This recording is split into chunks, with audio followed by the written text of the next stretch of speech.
राम राम सीताराम। मैं धनंजय कुमार आपको Indian constitution पढ़ा रहा हूँ। जो पिछले वीडियो में आप लोग नहीं देखें तो लिंक दे दूँगा, आप देख लें, एक बार ज़रूर देख लें।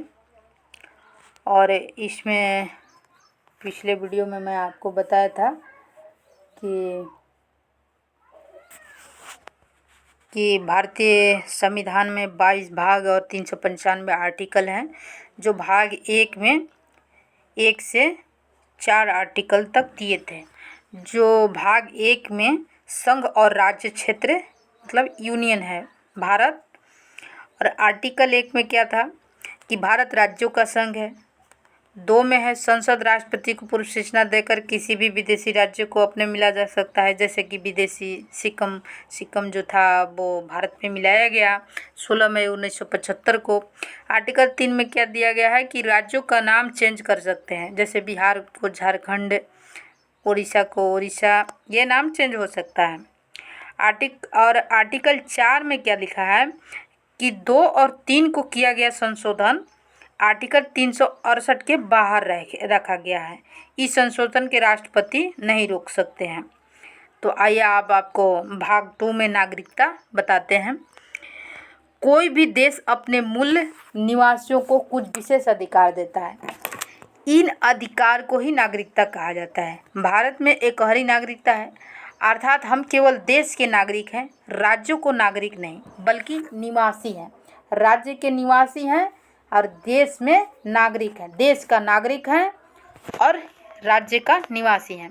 भारत में नागरिकता कहाँ से लिया गया है? तो ये ब्रिटेन से लिया गया है। ब्रिटेन से नागरिकता लिया गया है, ब्रिटेन के कॉन्स्टिट्यूशन से लिया गया है। भारत के नागरिक 1950 के अधिनियम पर आधारित है। नागरिकता में पहली बार संशोधन 1986 में किया गया था। नागरिक होने के कारण पैन कार्ड, आधार कार्ड दिया जाता है और गैर नागरिक को यह सुविधा उपलब्ध नहीं है। नागरिकता की चर्चा भाग 2 में अनुच्छेद 5 से 11 तक है। तो अनुच्छेद 5 क्या कहता है? आर्टिकल 5 क्या कहता है कि संविधान के प्रारंभ में दी गई नागरिकता, अर्थात जब संविधान बना तो उन सभी लोगों को नागरिकता दी गई जो उस समय भारत के अंदर थे।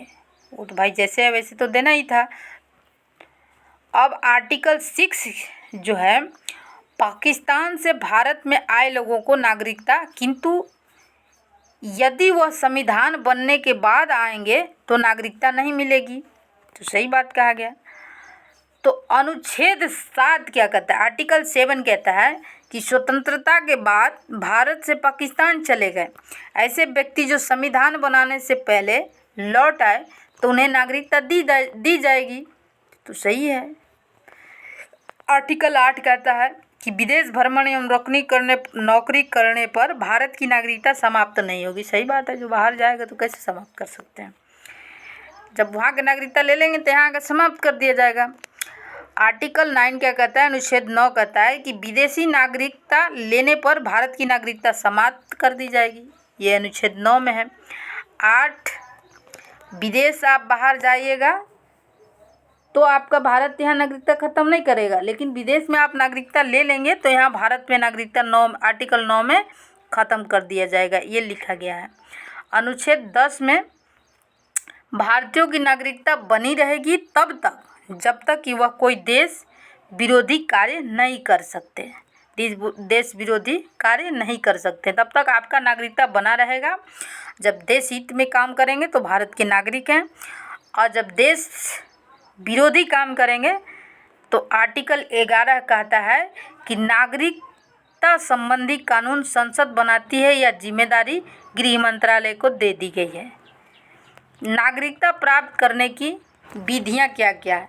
भारत में नागरिकता प्राप्त करने की 5 विधियां हैं। 5 तरह से आप भारत के नागरिक बन सकते हो।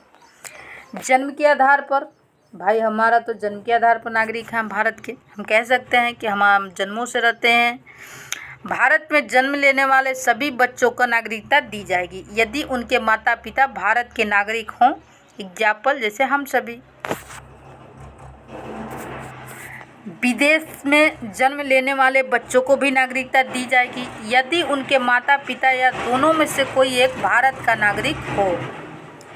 एग्जाम्पल शिखर धवन। किसी विदेशी राज्य को भारत में मिला लेने पर वहाँ के लोगों को नागरिकता दे दी जाएगी। सिक्किम का भारत में विलय होने के बाद वहाँ के निवासी को दे दी गई नागरिकता। बांग्लादेश के 24 परगना जिले को नागरिकता दे दी गई। अब आप चौथा विधि जो है अब पंजीकरण करा कर ले सकते हैं नागरिकता। तो इस विधि द्वारा नागरिकता प्राप्त करने के लिए व्यक्ति को 5 साल लगातार भारत में रहना होगा। 7 साल देता है, 7 साल होगा। इस विधि द्वारा राष्ट्रमंडल देशों को नागरिकता दी जाती है। विदेशीकरण गया है भाई, देशीकरण के माध्यम से भी आप भारत का नागरिक बन सकते हैं। वैसे व्यक्ति जो भारत के किसी एक भाषा को ही जानता हो, भारत के प्रति सकारात्मक सोच रखता है, वैज्ञानिक या कला में निपुण हो, साथ ही लगातार भारत में 10 साल तक रहा हो, जैसे अदनान सामी गायन क्षेत्र में काम कर रहे हैं, पाकिस्तान के हैं, उनको नागरिकता भारत का दे दिया गया है। ओवरसीज नागरिकता, इसे 2005 में लक्ष्मीमल सिंघवी समिति द्वारा जोड़ा गया। ये बड़े ओवरसीज नागरिकता ये बड़े उद्योगपतियों को दिया जाता है जो विदेशी नागरिकता ग्रहण कर लिया है। इसे नागरिकता को प्राप्त करने वाला व्यक्ति बिना वीज़ा के भारत आ सकता है। ये देश विरोधी काम करने या पागल हो जाने या दूसरे राष्ट्र के प्रभाव में आ जाने पर गृह मंत्रालय द्वारा नागरिकता समाप्त की जा सकती है। वीज़ा क्या है भाई? वीज़ा पूछ देगा कि visa what is visa, visa क्या है? तो आप क्या बताएंगे? बताना है कि किसी दूसरे देश में जाने के लिए अनुमति की आवश्यकता होती है। इस अनुमति को ही वीज़ा कहते हैं।